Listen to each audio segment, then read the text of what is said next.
But when I teach paid advertising, I teach it as if you hiring a sales team. So every ad that I put out is a sales person. Sales people are paid based off performance. My ads are ran based off performance. And then I can make adjustments in my salespeople the same way I can make adjustments in my paid advertising. So essentially now Facebook becomes my sales team. Now Facebook work for me. I got Facebook employees every time I put ads out, because a salesperson, I'm just going to grade them on their performance. I'm going to pay them commission based on their performance. I'm going to pay Facebook to put my advertising in front of people based on performance. The better you able to gauge their performance, the better you able to show them and optimize them to be able to produce. Them niggas scared to make that move. We can't relate to that. I roll the dice, shit. If I lose, I'm gonna be shaking back. Cause lessons learned within the loss just elevate the fact that trial and error just the only way. Ain't no escaping that. I wake up, hit 100 push-ups, then I'm at my route. Check on my stocks, see how they looking, then I'm sliding out. When you start seeing your progression, you stop having doubts. And what's the point of having clout if you can't cash it out? True to this game, and I'm a lifer, ayy. Feel like we finna change the cycle, ayy. That's the most success, you know we thriving, ayy. That's the most depression for our rivals, ayy. Could teach a lesson on survival, ayy. You know I'm from the bottom. What's up with it, wealthy people? It's your guy, David Bellard, one of the founders of the Black Wealth Renaissance. Back at it again with another installment of the Black Wealth Renaissance podcast, your favorite show, and you know it's the place to go, man. Number one in the world. Jalen Clark. Jalen, how you living, dog? I'm doing great, man. What's up with it, y'all? It's your boy, Jalen, man. Another founder of the Black Wealth Renaissance podcast. Feeling great, dog. Sipping on the tequila and the pineapple juice today. If you know a tequila company that wants to yeah, come on, man. Like, sponsor. We'll put your bottle right here. $. We even do a whole tasting segment for you, shit. I'm telling you, like, look, we love some tequila. We're some tequila drinkers. I'm just saying. Just saying. But again, I just came back from Mexico too, so please don't send me that low barrel shit. I need smooth. I need the real shit. Hey man, it was an awakening, dog. When you know better, you got to do better. I'm trying to tell you, dog. Like, I tasted that shit. I tasted some 35-year-old age tequila. When I tell you that shit was so good, dog, I was like, damn. This shit, no bite. It's just like you tasted the wisdom in it. Man, I'm trying to tell you, man. That shit was amazing, dog. Hell yeah. Oh, y'all get tequila. I'm telling you.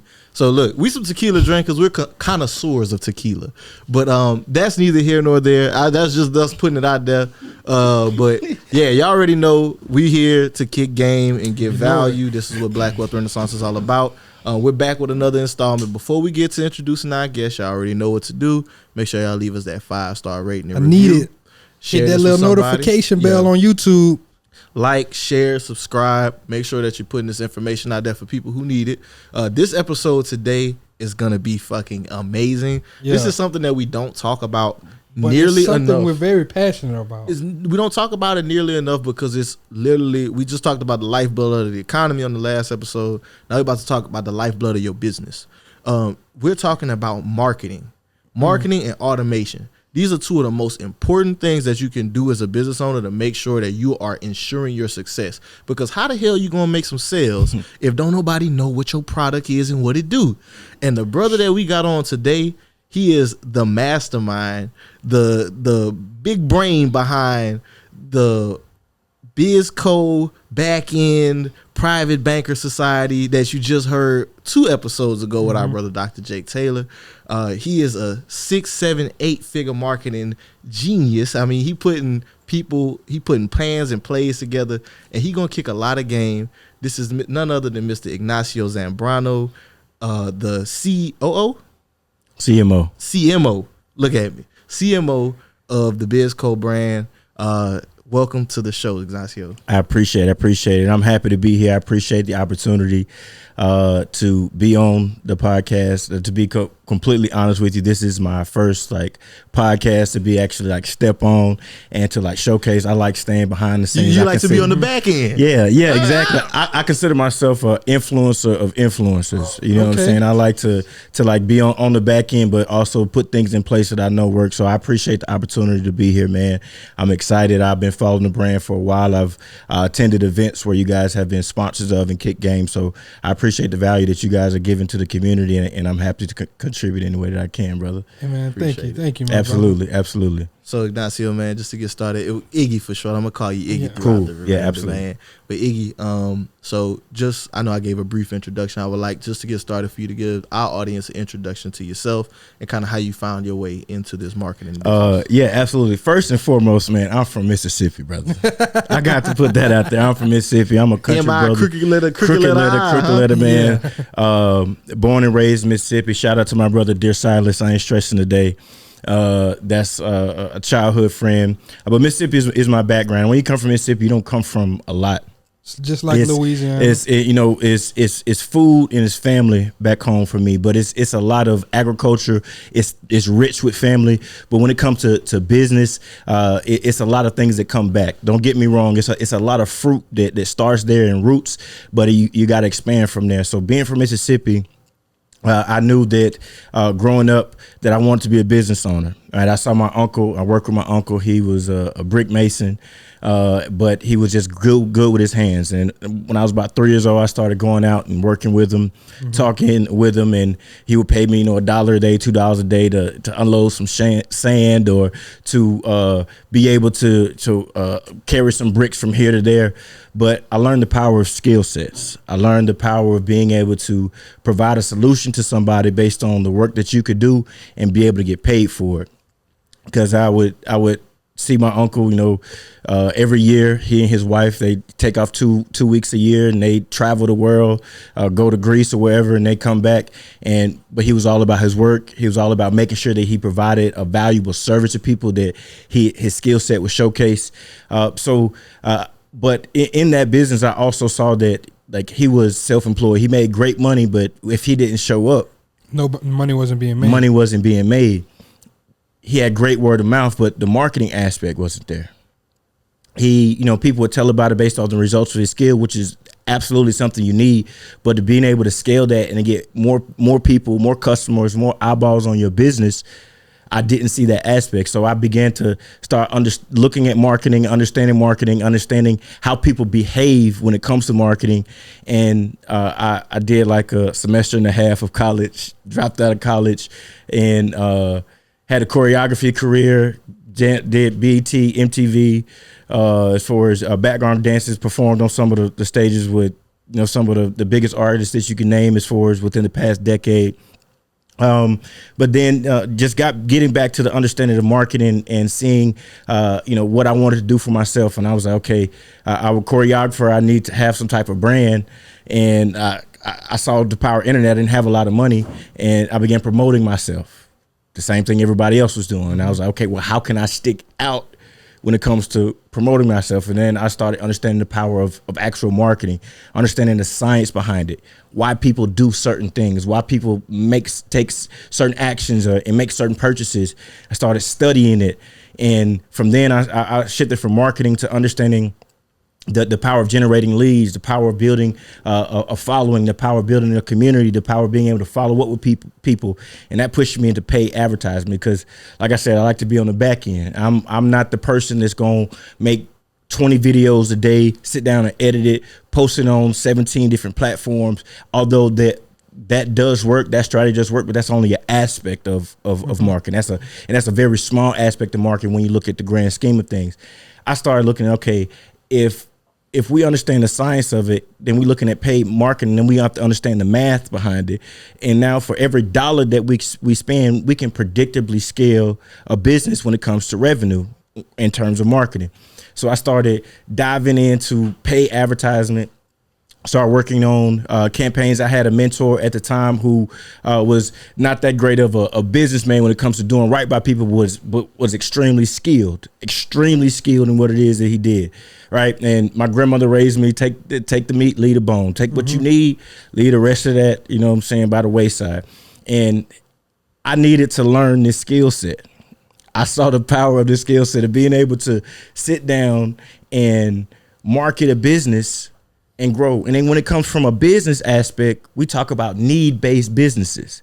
What business don't need marketing? Every business need marketing. Every business don't need marketing. So if I'm going to bet on myself and put myself out there to say that this is what's going to be able to support me, I know that people need to be able to, they need to have to want the skill set, and that skill set needs to be something that's sustainable through time, as long as I'm able to keep up my expertise on it. Mm-hmm. So got into paid advertisement, worked on campaigns, scaled to $1.5 million in 50 days back in like 2016, beginning days of Shopify. Some of my mentors, like the godfather of a lot of the people that you see going viral, a lot of the advertisers that you see now, like working on them, helping them understand Facebook advertisement, helping them understand paid advertising, and understanding how to read the data, what's important to a business, understanding your analytics, what age group is identifying with you the most. Because if you understand it, 25 to 34-year-old males are your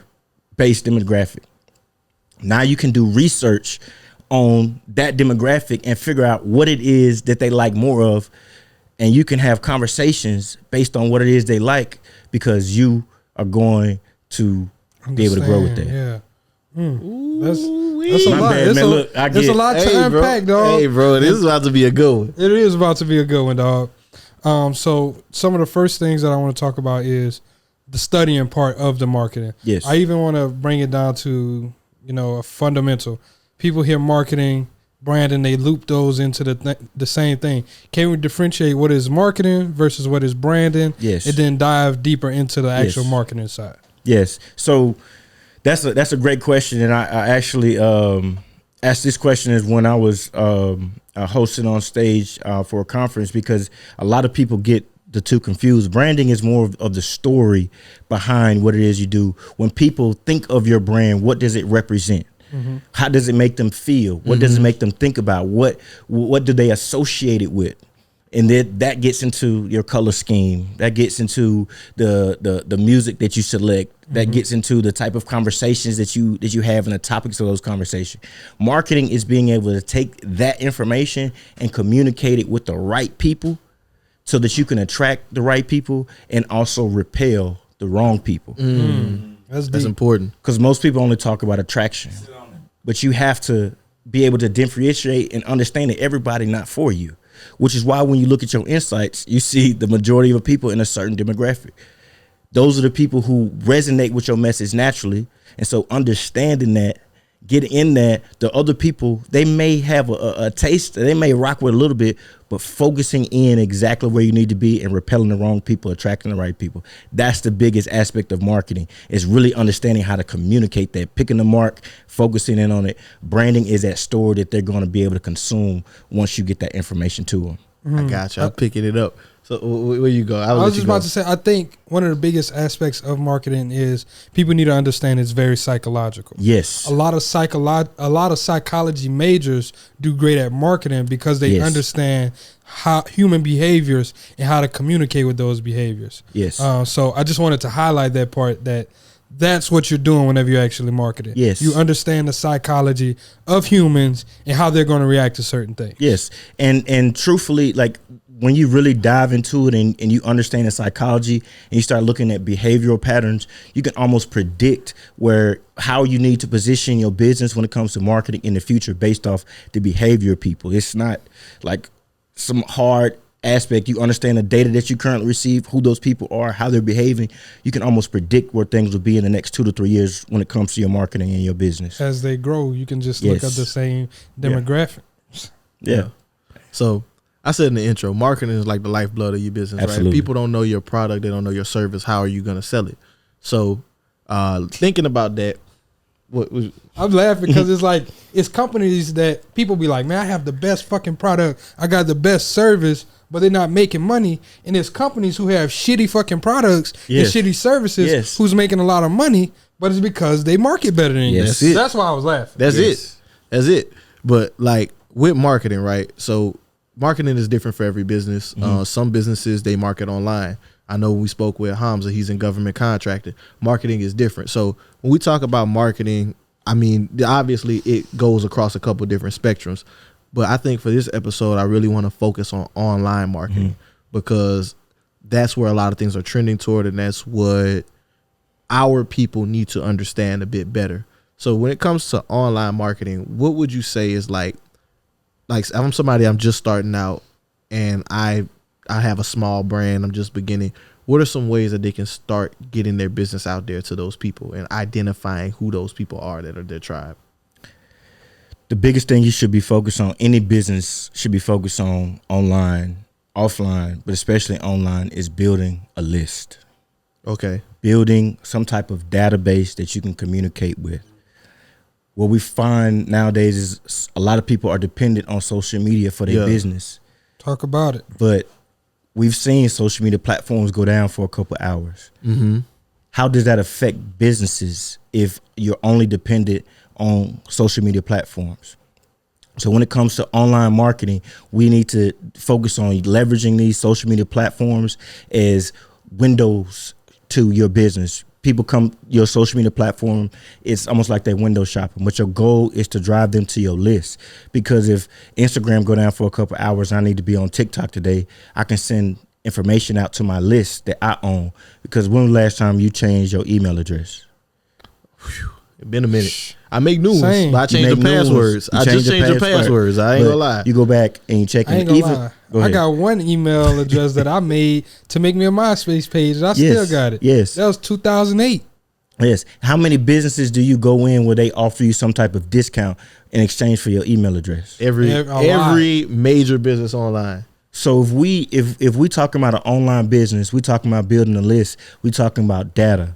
Understanding what the demographic and the data is for your business. And it's just looking at what the larger corporations are doing. It's obvious when you understand behavior and you look at what's happening. So was it 2018, 2020 when Mark Zuckerberg went and sat down in front of Congress and they was all about data? This data. I don't know what we doing with the data, sir. Data. Zuck don't know nothing. Well, as a paid advertiser, the only thing that I'm doing is paying them for access to the data that they collecting off of my platform and everybody else's platform. I'm paying them for access to put my business in front of the right people. So if these major corporations are focusing on data, because that's what big technology company, that's all it is a data company. Mm-hmm. So as a business owner, you should be focused on building a list. Yes, make your content. You know, they talk about, post your reels, post your TikToks, post your YouTube shorts. What's the end goal of all that? The end goal is you should be driving people to some type of a place where you can capture some type of name, email, and or phone number so that you can build your list. Because when you get ready to launch a new product, when you get ready to release a new episode, when you get ready to give access to a new free training, a max class, or a course, you want to be able to tap into your own database regardless of what's going on with these social media platforms. That's the main thing that you should be focused on online is building a list. I'm so glad you shared that, Iggy, because again, people see social media. I like to stress it to people, right? Our platform, one of the premier platforms, social media, when it comes to financial wellness and building wealth. But at the end of the day, we don't own Instagram. Mm-hmm. And whenever you post on social media platforms, there's an algorithm that determines who can see what you're putting out. However, whenever you own a list of people, if you're putting out an offer to those same people, they're all going to receive the offer. Absolutely. Everybody's going to get it. Will everybody open it? Maybe, maybe not. But the fact that you have that data, the fact that you have their email, the fact that you have your phone number, think about how much more direct that marketing is versus just throwing a bunch of shit at the wall when you're posting on social media. Absolutely. And not only that, marketing right to drive traffic to that list, the type of people that are on that list. So you know the exact conversations to have with them. And the more research you can do on that, again, going back to the example, 25, 34-year-old males, you know that they may be interested in sports or boxing. So you may have conversations surrounding it, even though your goal is to help them over here, just having conversations or conversing about topics that they're interested in helps build that rapport on your list. And that's the most important thing when it comes to building a business online. I can't stress that enough. I'm glad you touched on this. So can we get more into marketing strategy? Like when it comes to identifying and learning more about those people. So obviously we see the demographics. We'll see 25 to 34. But how do you learn about those different things that you can target people around? What type of books are this demographic of people reading? These are simple Google searches. Mm-hmm. What type of books are they reading? What type of TV shows are they watching? What type of blogs are they reading? When you find out this information, now you can dive deeper. What type of content are they own? Of course, we've heard of, going in and looking at Google Trends and keywords and answer the public, right, to figure out what people are searching and creating content about that. But the ultimate goal is to really know the person that it is that you communicating with. This because you building a relationship with. The same thing you come to dating. The more you know that your partner, the more you can communicate with. And when you're building a business, when you're marketing, you're talking to one person.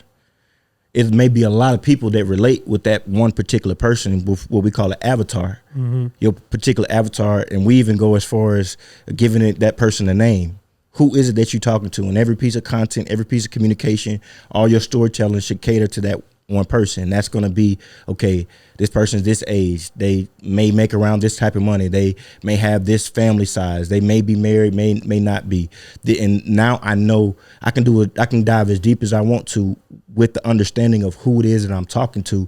Most people think marketing is just promoting, just posting stuff on social media and saying, hey, I'm here.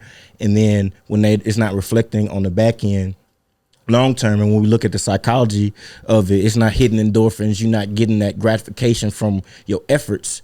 Now you want to quit on your business. Now you want to quit on your dream. Now you want to quit on yourself. But if we understand the process and know what it is we need to be doing, we can focus in there and dive deeper on knowing the people. The better I understand you business partners, the better y'all understand each other, the better you can support him.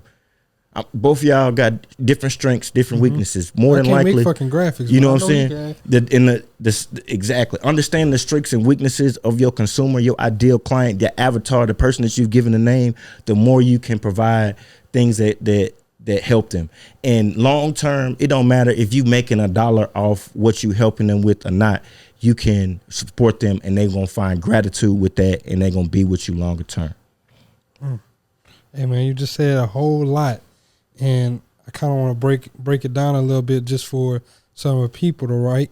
Like, once you, not even just breaking it down on that part, but like, how are you building the list is where I want to go. Like, how are you building the list? How are you first attracting, okay, we're going to call our avatar, since you're saying, 25 to 35. Oh man, we're going to call him Jake.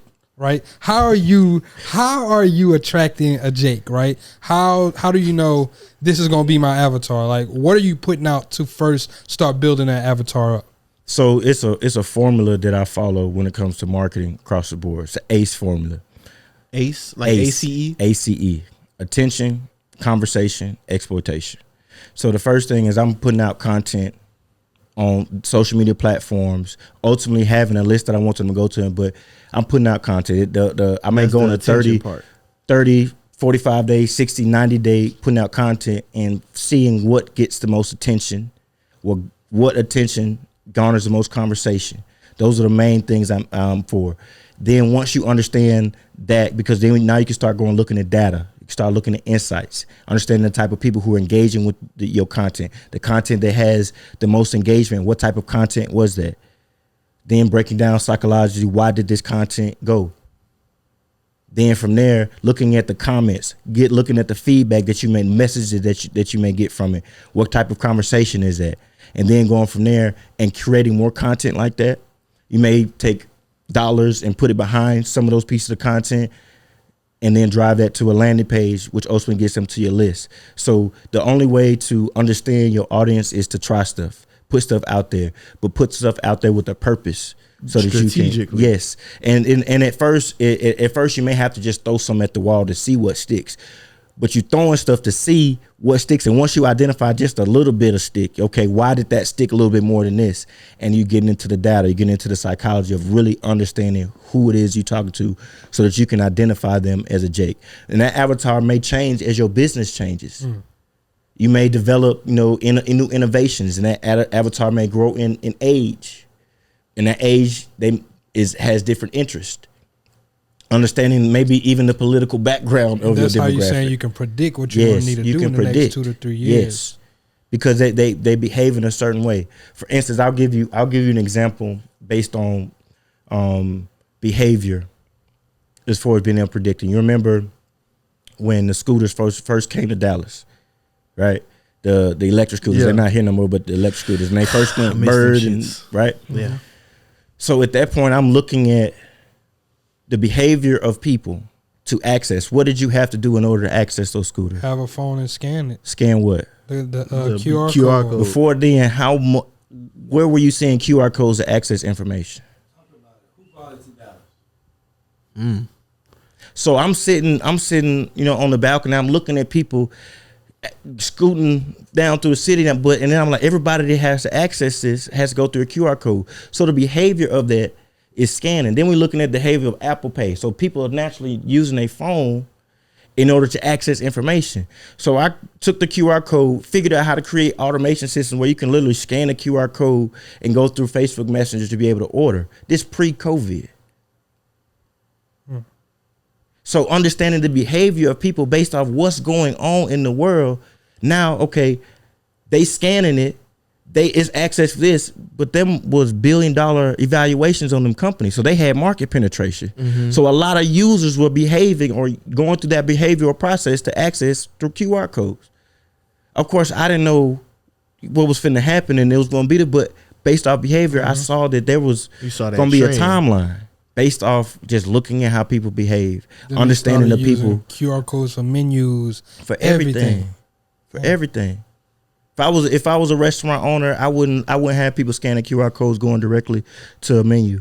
I have it going to a place where I would collect their email address and give them an incentive, and then take them to the menu. 10% off your meal. Because I know that everybody that scan that QR code, they send down in my restaurant because of behavior. So I know that it experienced my business, and I can send them more offers based on the behaviors that they taking. And also a lot of business my slow nights versus hot nights. If I know this Tuesday, hey, 20% off Tuesdays, man. I'm gonna make more money with 20% off versus if I'm just slow that night. I know what my slow nights are. I know the amount of traffic I'm getting to my page based off scans. I understand what's going on, and then I can follow up with it. Now, also, if I'm bringing in, I got a restaurant that I'm bringing in entertainment. I got more of a value add to these entertainments of why they need to be in this venue because I'm going to market it out. My data provides an additional value. Your digital real estate, your digital assets. We hear this conversation talked about. What is that on the back end that you own? Talk to me about it. That's your list. How much information? How many different ways can you communicate with somebody? Social webbing. Somebody come to my Instagram, I want them to go to my YouTube. I want them to get on my email list. I want to get their phone number, get on my text list. I want them to be on my TikTok. I want them to be on my messenger list. I want them to be inside of my community. I want them to be opting into my Zoom so I can touch them in as many different ways. Different This what these major companies doing. It's a fact. So I kind of want to go back to the QR codes thing, right? So you saw the QR codes on the birds, like. Yeah. So how did you start implementing and bringing those to the DFW, like with the different things that you were doing and different companies you were working with? So there is this was at the time there was a platform that you could build chatbots on for Facebook Messenger, and I saw that you can create static QR codes and also dynamic QR codes. Static QR codes are QR codes that once you created them and you put the link on it, it's done. Yeah. Dynamic is you can go and you can change the link whenever. Really? Yeah. I didn't even know that was a thing. You can change the link whenever it is you want to. So the access to the chatbots was through a link. So I just put the link on the back end as a destination for when they scan and go. Now it's automating. Also from the chatbot to they can select chatbot, or they can go in through text message. In order to get access to a particular incentive or to get access to order food, they would have to put in the information. And now the automations through the chatbot or the SMS will then begin to send them updates, congratulations, follow up with them, but you're getting on the database. But it's ease of access. The same way you know that you need to put stuff on social media because people in a form that people consume on mobile, because most people are consuming content on mobile. So Iggy, 1 second. I don't want to glance over the chatbot stuff for our audience, right? So okay, they scan the QR code. The QR code takes them to Messenger. At the time, correct. It takes them to Messenger. With the chatbot, what are you using to set that up? Is that through Messenger? Is that through a different service? There's a number of different platforms, but the premier platform that I would say it was called a platform called ManyChat, ManyChat. ManyChat. You can, need to have a Facebook account, but because Meta now owns Facebook, Instagram, you can utilize it on both. Okay. Right, through DM, and it has different triggers, which starts the automation based on comments, people DMing you, certain actions, and shit like that. Things that take, but it's building a database based off of that. And so it also give like a URL that you could send people, they could click on it and they can go through the chat bot. So on the front end of that, I put a QR code on that to the point that now that ManyChat actually includes a QR code creator inside of the software now. Damn. At the time, it wasn't even in there. The chat bots are a way of automating messages. So you don't have to do this shit manually. So you don't have to do it manually. However, you only automating what you're doing manually. So you need to have some type of process that you're automating.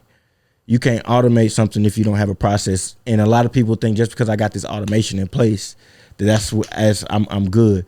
But if you don't have a manual process already, what is it that you automating? And you're not going to have a good communication marketing with your target audience. So I kind of want to go into that more, right? Because marketing automation versus manual marketing. So we talking about chatbots right now. People scan the QR code, they go to the conversation. Correct.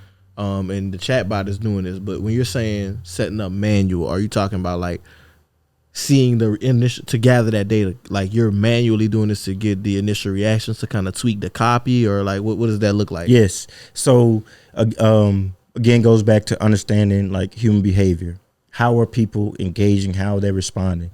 So when they scan the QR code, in this instance, going into the chatbot into Messenger, it may initially say, it'll have a thing that says get started, because that's the initial prompt for the software.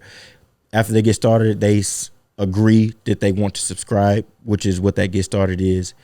And it may say, congratulations for, opting into our automated messaging service. This is here to make sure that you get information fast. Initially, I'm welcoming them. I'm letting them know this is an automation.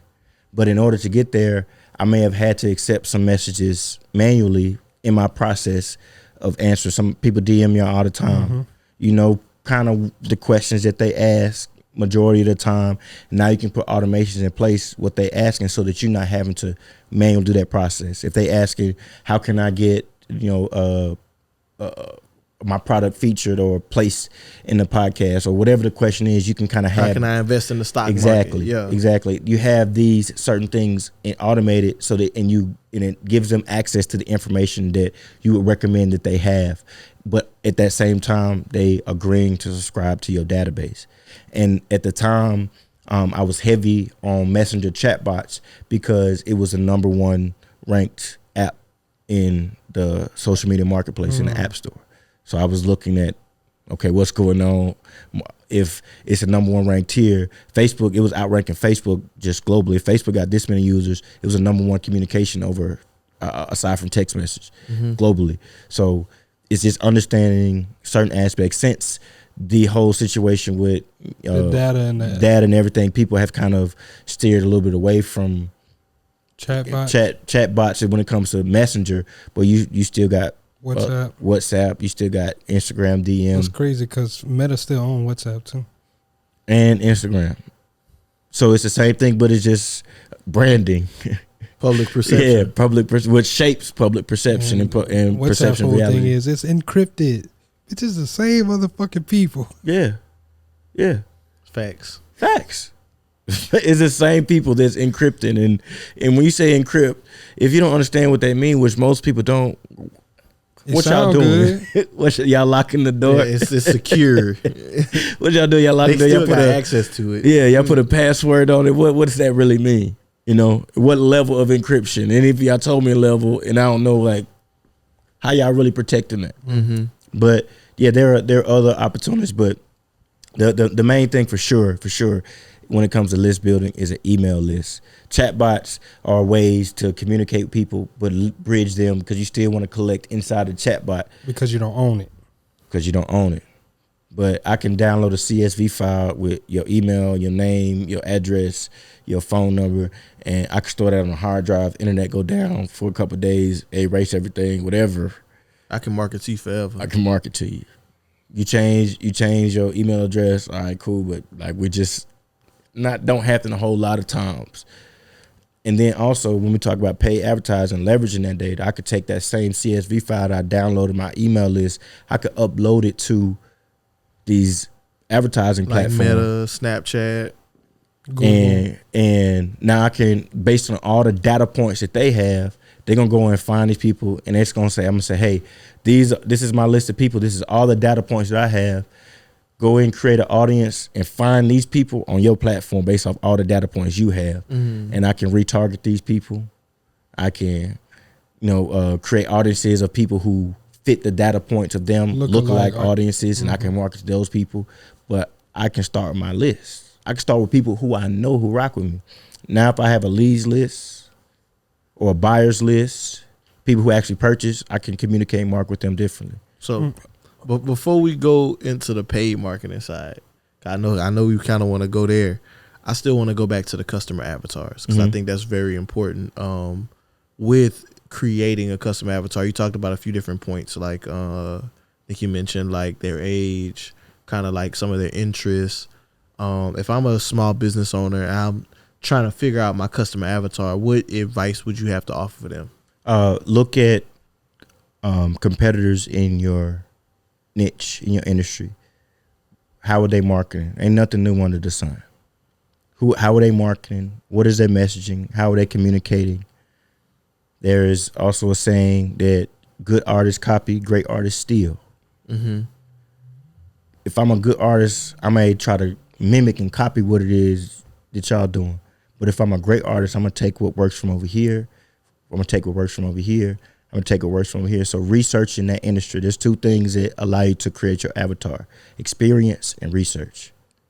If you having experience in the niche so that you can understand what that lingo is, what the people whose problem that you're looking to solve, what they're going through, what their pain points are, based on your experience, whether that's firsthand or somebody you know, and then researching your competitors to know what it is, how they're communicating. They're the people that they're talking to, what are their pain points, and then being able to craft some type of messaging behind that and give them access to something free. When we talk about building a list, creating a content, we talk about the ACE formula: attention, conversation, exploitation. Creating attention, it's going to be heavily derived off the content. If ain't nobody paying you attention, they can't pay you in nothing else. Mm-hmm. So then now the conversation, understanding that, whether somebody messaging you, they comment on a post, they talking shit about you. That's still. I prove it to you. However you feel about R. Kelly, when the stuff was going on, when his court case was going on, what happened to his streaming numbers? They went up. They went crazy. People saying, stop streaming R. Kelly. People still streaming R. Kelly. Streamed them more. I found out about Tekashi from somebody talking noise about him on social media. I don't care nothing about his music, but I'm not a fan of his music, but I know who he is. And he was able to monetize off of his little day. He created attention. People had conversation about him, and he exploited the attention in the conversation and monetized it. Same formula. So being able to create that attention, build that list, for sending people to some type of free offer, whether that be you hear people talk about ebooks, you hear talk about free master classes. This is what we call lead magnets, so that you can get them on there, because it's a what's in it for me attitude. Mm-hmm. I got to give you something to get something, and so that's kind of where I would focus in when it comes to that. I kind of want to talk about, once you're getting them, expanding them now. You talked about the touch points just previously, right? That's where you're actually going deeper on your avatar so you can understand how to predict them better. How are you creating more touch points? What are you doing? Are you surveying them?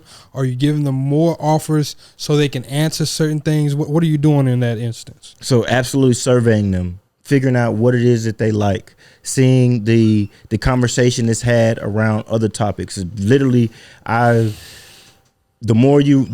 use paid advertising for other people to my advantage. So I research online, and then I'm going to get retargeted with advertisements based on this. I'm looking at what these other people are doing in my niche, in my field that is currently working. What are other people doing that's working right now that I can take a piece of that and implement this? So when we talk about going deeper on these touch points, it's surveying them. It's seeing how other people are communicating with them. It's seeing how they're behaving when it comes to the offer that I have. There's when we talk about our checklist, when we talk about launching products, man, before it ever reached the masses, it done gone through 10, 11, 12 different steps of rejection to see what it is that people rocking with and what they not rocking with. The people gonna tell you what it is that they like. You just have to pay attention to them. So asking as many questions as you can in many different ways, and seeing what other businesses, that are in your niche, that are your competitors, what it is they doing, so that you can learn more about them. Same way you learn something about the whatever sex you interested in. As far as the whether that be a woman, a man, what is they like? How I need to communicate them. They like people who smell good. They like people who have conversation. Like people who got a certain amount of status, this, that. And you start catering to that, because now they can pay attention to you. And you may have to get their attention in this way, what it is they want. And then as a conversation develops, you feed them what it is they need. But you have to understand them. And it's through that conversation, through getting more attention, seeing what that conversation is about. The same way we talk about any topic, we got to open the conversation up so we can see how people feel about it, and now we can move forward. Same thing we got to do in business. Get attention, get conversation, understand that conversation, and then that's where you get your data from. It's really paying attention to that conversation. Of course, when we talk about like tangible data, name, email, phone number, address, when they purchased, how much the AOV, average order value was, what the LTV is, a lifetime value of your customer, what times a day are they purchasing the most, what times a year are they purchasing the most. These tangible data points. But in order to get to these tangible data points, you have to understand the psychological data, which is the behavior of the people who are taking these actions to give you that data. Who are the people that are purchasing? In fact, the people that are purchasing $300 worth, what type of people are they? These type of people, what do these people like? How can I communicate with these people more? Which goes back to the people. I'm following you. So what you're talking about right now is like taking leads and turning them into customers, and then kind of identifying those customers and how to target more people that are like them, right? Yes. Talking to the customers more. Talking to the customers Then just, I want you to buy something, but you're actually having that conversation. So once again, we're going to create the woman to the man, right? You a nigga. Yeah. How are you getting to the woman, and you're saying, how are you being successful with her saying, okay, I want to go on a date with you? And then how are you getting her to say, I want to go on another date with you? You know? How did you learn how to communicate with women? Trial and error. Trial and error. And what is that trial and error? That's really what? Data research. That's research and development. Anecdotal. Yes. Through experience. And then you went and researched, okay, this is what other people are doing. My homie, he be talking to him. Like he be got all of them. Bro, what you be saying, bro? Like, how you research? So I'm taking my experience and I'm researching based off that experience, and I'm getting better. The next time I go to the marketplace, because I'm marketing to the marketplace, time I go to the marketplace, I got better data based off my experience and my research, and I know how to communicate better. I know how to market better. I know how to identify the people I want to talk to. I was trying to talk to these type of girls. That ain't really my type. I really don't want the ones that XYZ, right? The next time you go to market, nah, this more so my range right here. Now I know my range. This is what they really like. These type of girls like this type of thing. So I'm gonna be more of this, and I'm gonna offer more of this, or I'm gonna develop myself to be able to provide more of this, and be the best at providing this that I possibly can to this group of people. And now I don't want to attract nobody else but this group of people. The rest of them I'm repelling. So, but you can only do that if you understand the people who you're talking to. No tangible data comes without the psychological understanding. That's deep. So now I was just about to ask about the repelling part. Like, Okay. like you said, a lot of people talking about the attraction, but how do you repel people that you don't want, right? Because once again, even with us growing a brand, there was a point where we're starting to get like a lot of comments where it's like, y'all not the people that we talking to. Like, y'all niggas don't see the vision, and y'all are really doubtful of the vision. So how do you repel some of those people who you don't want to attract? Hey, yo, what's going on? This Black Wealth Renaissance. We're looking for entrepreneurs who are specifically focused on building their craft. And you know, we talking to our people, our black people, right? If this is something that you're interested in, what you want to do is click the link in our bio. If you're not interested in this, look, this may not be for you. We get that. Maybe you can come back again and it may be for you then. So I identified the people I'm talking to. I told them, look, and like sometimes we go as far as like, look, this ain't for you. If you a tire kicker, if you're gonna quit, this ain't for you. But don't be afraid to say no. The power of saying no.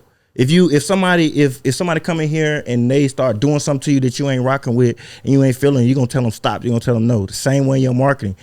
When you call out who you want, it's a natural understanding that the people who are not inside of that avatar, who don't fit. If I'm speaking to 25 to 34-year-old males, I'm saying, yo, men, naturally women are not gonna pay attention. If I say, yo, fathers, naturally, if you're not a father, you might not want to pay attention. You know, if you're looking, men who are looking to be married to women in the next 3 years. Well, if you're not a man and you're not looking to be married in the next 3 years, they may not be for you. So under the more that you communicate with the people and the more specific that you get with your avatar, the more it will be about repelling.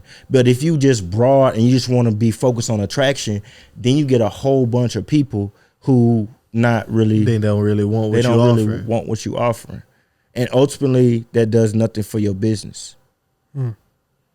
Appreciate you for that. Now I want to get to the paid marketing side of things, right? Bread and butter. Paid marketing is one of the things that I think is often discounted, right?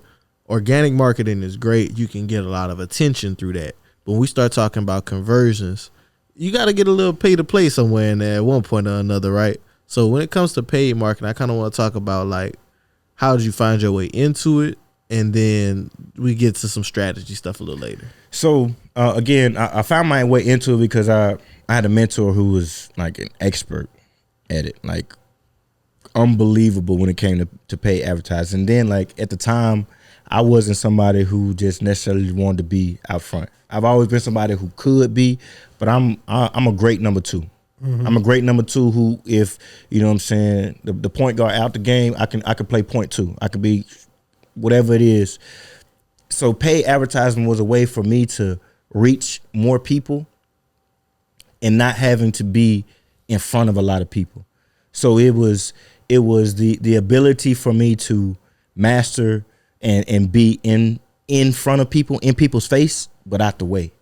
And I appreciate that just in my personality. Like I appreciate being able to be in people's face, but also be out the way, not in the mix of things. Like I'm cool cut and chill and quiet, but like if it's the right time, like I'm a vibe and I'm gonna be the life of the party. So having that personality, I needed to find something that I could do when it came to marketing, because I knew marketing where I needed to be. I saw paid advertisement. I saw the opportunity when it came to Facebook and paid advertisement. I understood the importance of data. So it was, okay, this is what people are doing organic. Being able to amplify that from a paid advertising. And we talk about knowing your avatar, knowing specifically who you're talking to.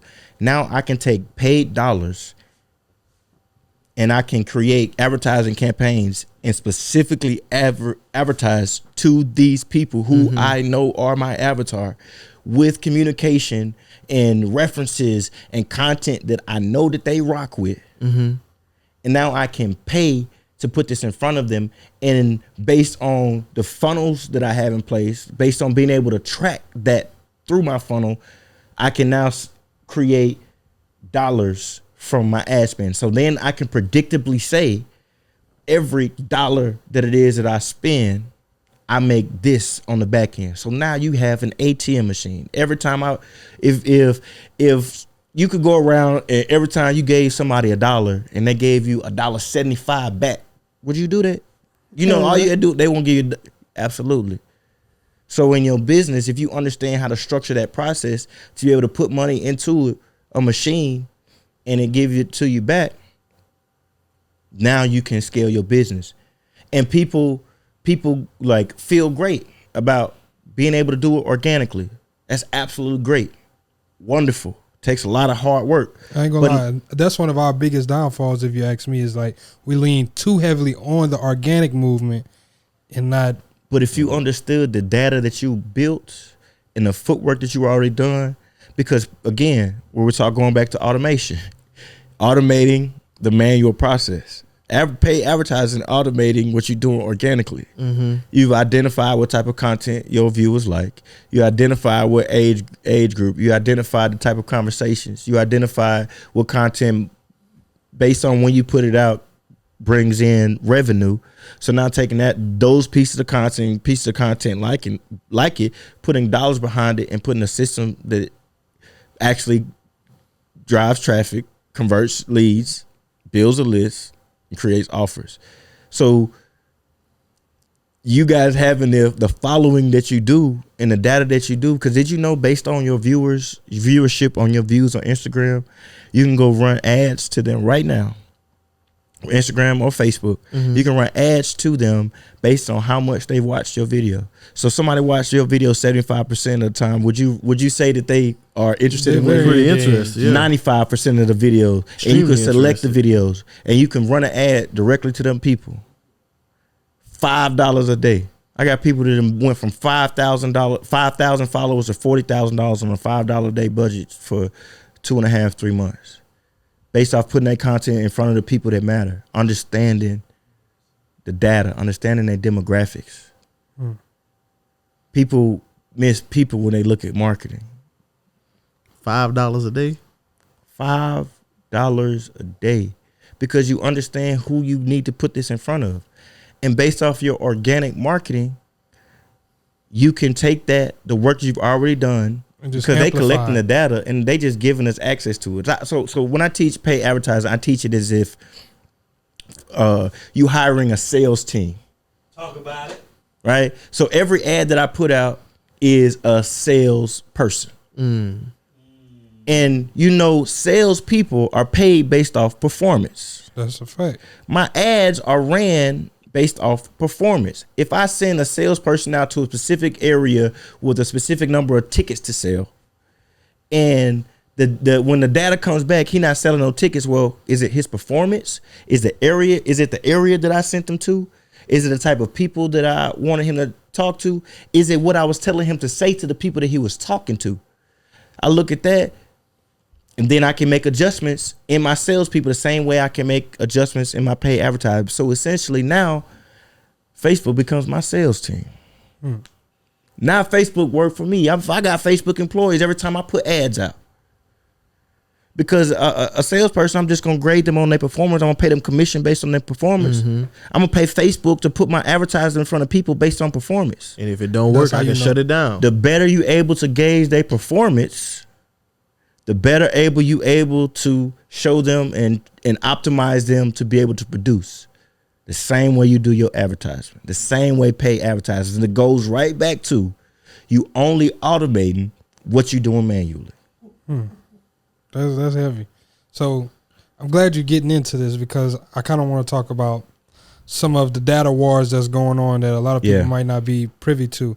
You know, we got Apple shut off a lot of data that people were, well, they didn't shut it off, but they gave people the option to share the data with these apps and all of these things. Then, you know, Google's kind of following suit. I think I saw they about to stop doing cookies or something like that on people. So like, how is the changing landscape? How are you going to be able to navigate that changing landscape so you can continue to be successful? Because right now the big players, they're going at war, but it's going to hurt a lot of the little people who are able to predict like that. So when you say that, you're saying that they shutting off access to their tracking and their data, right?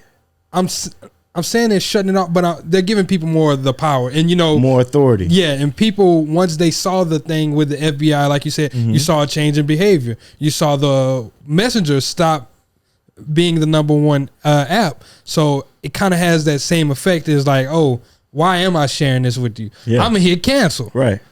So that so now it's going right back to, like you said, them giving you the choice. So do I want them to track me or not? When you go to a store and they ask you for your email address, you have a choice to give them your contact information or not.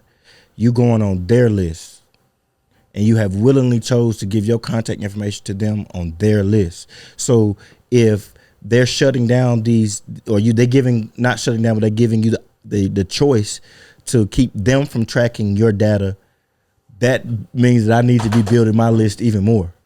That means that I need to be communicating with you even more outside of their platforms. Because again, I can take my data that I have collected as a business and I can give that data to these advertising platforms, and they can take whatever data they still have access to. Because even when they're tracking moving forward from the time that you select that. All your past data email there. Address and all that other stuff. Your past actions. Yeah, all that's there. And it's to the point where it's predictable. They can literally predict what it is you want. When you be like, oh my God, they read my mind because they showing me this ad. Well, you don't like this video. You don't watch 50% of this video. You don't went to this website. The friends that you engage with the most like this the most. So you more than likely probably like this right here. Same thing I was saying. The more that you understand your avatar, the better you can service them. Because again, it's business. If you want your business to be successful, you solving for real problems. Like for real, you're not trendy. Because if you just doing cash grabs, cool, whatever, your time gonna come and go. But if you running a real business, you're trying to solve real problems. And in order for you to solve real problems, you got to understand how that really affect the people that got those problems. And when you understand how that problem really affect the people, because when you selling something, you're not selling the facts of that. You're selling the story, the experience, the benefit that people can get from that. And if the more I understand you, the more I can understand the benefit that you want. My product or service is just a bridge to get you there, because you really don't care about my product or service. You just care about getting that result. I'm just a bridge to get you to that result. That's all my product or service is a bridge to get you to the result that it is you want. But I need to understand what that result is. I need to understand what that problem, so I can build the right bridge, the proper bridge, in order to connect those dots. And the going back to the formula, if I create the right attention for the right people, I can get the conversation. And in that conversation, I can find out everything you need to know. They tell you, go in a room, you want to find out about someone, just sit there, be quiet, listen. They say you got 2 ears, 1 mouth. Listen more than you speak. The conversation. You seeing what the people are telling you, and you provide to them. We noticed how 50 Cent built his career. He built his website. He can launch some stuff, get some feedback from the people. And then when they didn't like it, okay, y'all like that. Y'all like this? Cool. More what you like, less of what you don't. That's all it is, which goes back to just understanding the people. Iggy, man, I want to ask, kind of building on what Jalen asked, do you think that Facebook marketing is dead in 2022 moving forward? No. From what I'm hearing is it's actually more specific, because now they're repelling the people who don't want to share their data, and you get better data points for the people who want to accept. I'm with you. And then on top of that, if I got my own data, I can retarget these people. And then these other platforms, if I'm sending traffic from YouTube or TikTok or organically from email, and it's going to a site and I have tracking on there, then I can retarget these people that do have access. So you can't do nothing more important when it comes to long term in your business building data. Because if we really look at like influencers, they are paid based off the amount of people that they can influence, meaning the amount of people that they have access to. Just imagine if you got 2 million followers on a social media platform, but you got 250,000 people on the email list. That's powerful. The email list hit harder. It's 250,000 people. that you know for sure gonna get that message? Know for sure gonna get that message. If I was an influencer, that's what I could have had big numbers on my social media a long time ago, but I was paid advertising, so I had this brand, I had that brand, and I'm cool with nobody knowing who I am in marketing. All the stuff they talking about on Shopify and ads, and man, when the Star Wars movie came, the number one, whatever it was, 2015, 2016, we were selling lightsabers, $100,000 a month in revenue selling lightsabers when the movie came out. Fidget spinners. When the iPhone switched from the charger that took the aux cord off and it had the adapter. Talk about it. $20,000, $30,000 a month in revenue from ad spend based off that. Globally, chargers I told you about. Globally, the C-type. Yes, nigga. Sitting in Jackson, Mississippi, selling to people in Australia, selling to people in Japan, selling to people in Spain, selling to people in Hawaii, selling to people in Dallas, Texas, sitting in Jackson, Mississippi. Sheesh. So what's been your most successful ad campaign? My most successful ad campaign was $1.5 million in 50 days. Generated revenue. Damn. What was the spend? That was the spend. We spent $330,000. Damn. That's a great ROI. That was with the team. That was with the team of people, and I was still in my learning process. But I provided a whole lot of value, so I'm definitely gonna take my credit. But on my own solo, I took a company online in the middle of a pandemic from $5,000 a month online and 9 months to over $100,000 a month in online sales. Predictably to the month before, how much do we need to cross 1,000? Order this amount of units. I'm gonna move them for you. That's what's up. Okay, I got a question. So you're doing this, right? Mm-hmm. How are you making money on the back end? Are you just charging them a flat fee?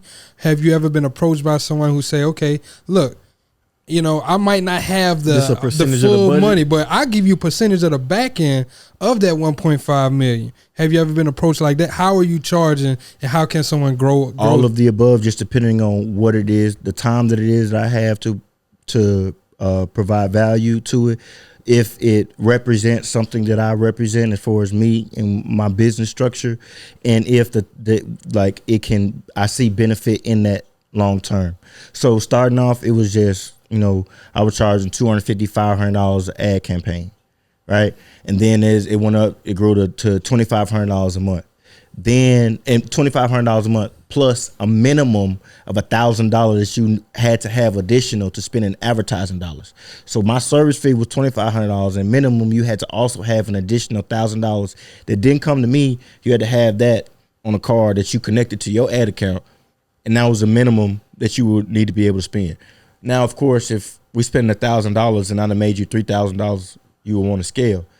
Then it went from there to, okay, if you building this brand, where's your business right now in online revenue? Once I come aboard, whatever increase that's here, I want to participate in that increase from the ad spend. Where you at? And we can track the revenue from ad spend online. If it's something that you doing, you at influence or whatever, and they had that, I don't want to participate. But anything any growth that I provide based on my skill set, but you have a number of different ways, because not you can provide it as a service to people. But when we talk about lead gen, if I want to tap into the real estate niche and I'm good at running paid advertising, and I'm looking for want to create a buyer's list, I can create my own funnel. I can run my own advertising campaign. I can build my own database, and I can sell email blasts to people, or I can sell that whole list to somebody in the real estate niche who are looking for buyers. Or I can front advertising campaigns, and I can charge them per lead. So if they used to paying $10 a lead, every lead, I can provide them 100 leads at $8 a lead, $5 a lead. If I'm running advertising and I'm paying $2 a lead and I'm selling them for $8 a lead, $5 a lead. So it's a number of different ways that you can move around in it. I don't focus on like teaching this specific strategy when it comes to ads.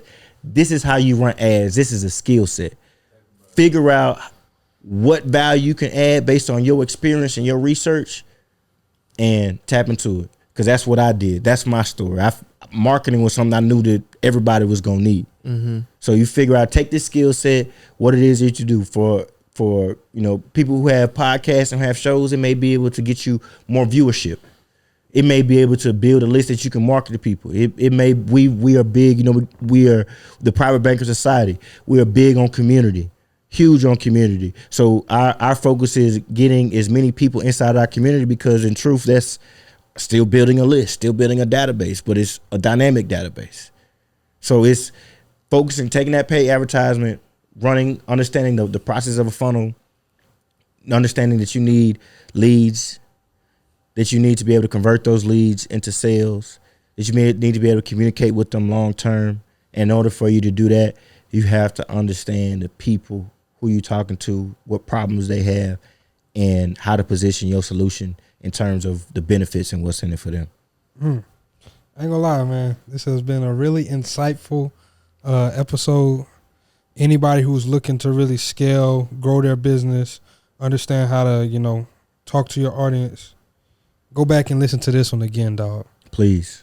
Go back and listen to this one again. Thank you, Iggy, for your time. I know we're about to have to pivot into our last questions of the episode. So I'm going to let my brother David get in his first one. So, Iggy, man, I want to ask you my favorite question. What are you currently doing with your money to make sure that you don't end up in a position where you're broke again? Currently investing in skill sets. Currently investing in making sure that me as an individual, I can provide that value to people, specifically in my niche. Never feeling comfortable in what it is that I currently have and the knowledge that I have. And, of course, practicing private banking.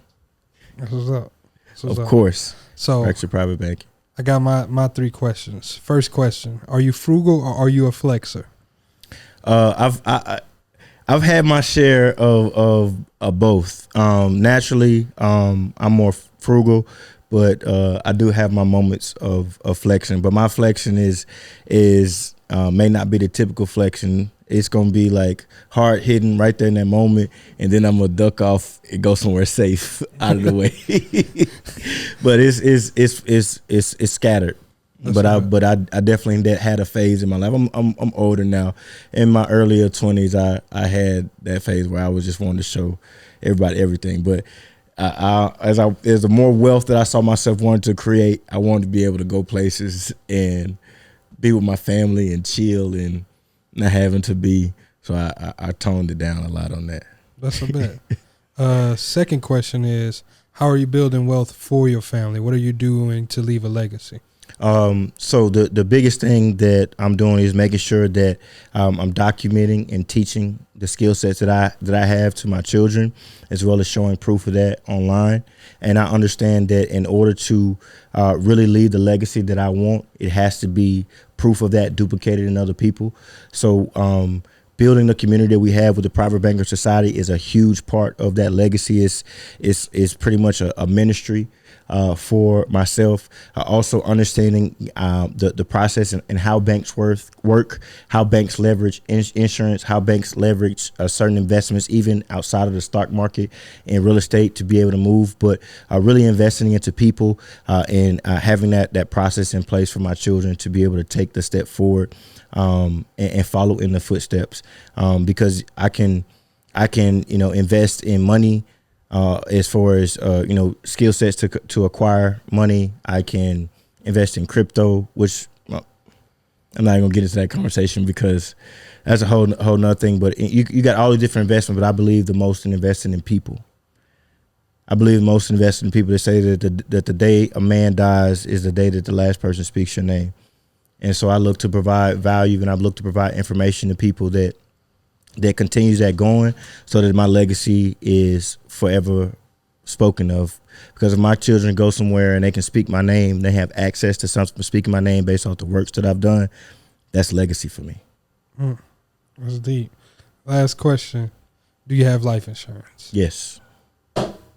Private banking. Yes. Private banking society. Yes. Private banker blueprints. Yes. But I want to say, I appreciate the opportunity to be on the show.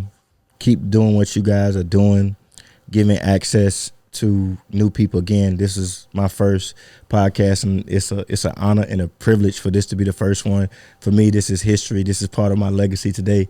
So I appreciate y'all, and I want y'all to hear from me because I definitely believe in giving flowers while we're here. So continue what y'all doing, and I'm 100% appreciative of the opportunity. Appreciate it, man. Definitely appreciate you coming on and adding value to the show. So Iggy, before we let you go, this ain't gonna be the last time either. We ain't even get into automations, so this ain't gonna be the last time. Before we let you go, gotta ask you to let the people know how they can follow you, how they can tap in, and any of your services, and obviously how they can join the Private Banking Society. Well, you can join the Private Banking Society before I let you go. Go to blackwealthrenaissance.com/bank. And then you'll be able to join that. Yeah. blackwealthrenaissance.com/bank, and then you'll be able to join that. But yeah. So you can connect with me on social media at Iggie, IIGGIE, and privatebankingsociety.com. Anything that you want to know about me is in the society. Hey, man. Well, I want to say thank you again, my brother. Appreciate you for pulling up. And before we get up out of here, we're going to get into some house cleaning. Once again, everybody, please leave that 5-star rating and review. I need that. I do want to highlight some of my people who did leave us some reviews. Hey, shout out to the lately. 337 Yeah, Native, man. Appreciate you so much. You heard thank you guys just for speaking up. 337 Native. Awesome conversations taking place. I received great gems throughout these episodes. Keep it up. The boot is definitely listening and taking in the free game. Yeah. Visible Visions. Another one I have is super relatable for anybody, right? They say I'm an entrepreneur with several companies and do extremely well for myself. However, these gems you can get for scaling your money and building for more relationships. The show is one of the few podcasts that make sure people who don't invest or are not into real estate or don't have a business understand the proper terminology to give them a place to start from. I've been running my companies for 3 years and we do well. Every episode I'm able to get a golden nugget and apply to for success. These dudes are dope. So thank you so much. Appreciate you, JBird62711. Thank you for leaving that review as well. Shout out to my 337 Native too, man. You gotta give his name in the bit. I did. It was visible. It was a visible vision. Oh, I ain't know that was his name. I thought y'all was something at the end of it. I ain't gonna hold you. Visible vision. So appreciate y'all so much, dog. Thank you for leaving the ratings and the reviews. We will appreciate it. Once again, if you got some negative shit, if you want us to improve, man, we listening to DM, it. Man. Hey, yeah, we listening to it. Yeah, so whatever you got to say, we here for the feedback, dog. Appreciate y'all. Also, y'all join our email list as well. Hey, that's all I'm saying. Look, go to blackwealthrenaissance.com. Yeah.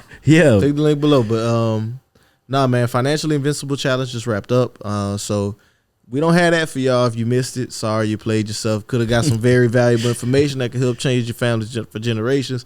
But they got a lot of other information and different things that we're going to be kicking to y'all over the next few months. 2023. Y'all join that email list like my brother said. You interested in getting started, learning how to build your own bank, learning how to run these ads, right? All this information is also available for you in the Private Banker Society. BlackWealthRenaissance.com/bank. Yes, sir. You go to BlackWealthRenaissance.com/bank. You can get access to that. And until next time, y'all, this is Black Wealth Renaissance. Signing out. Peace.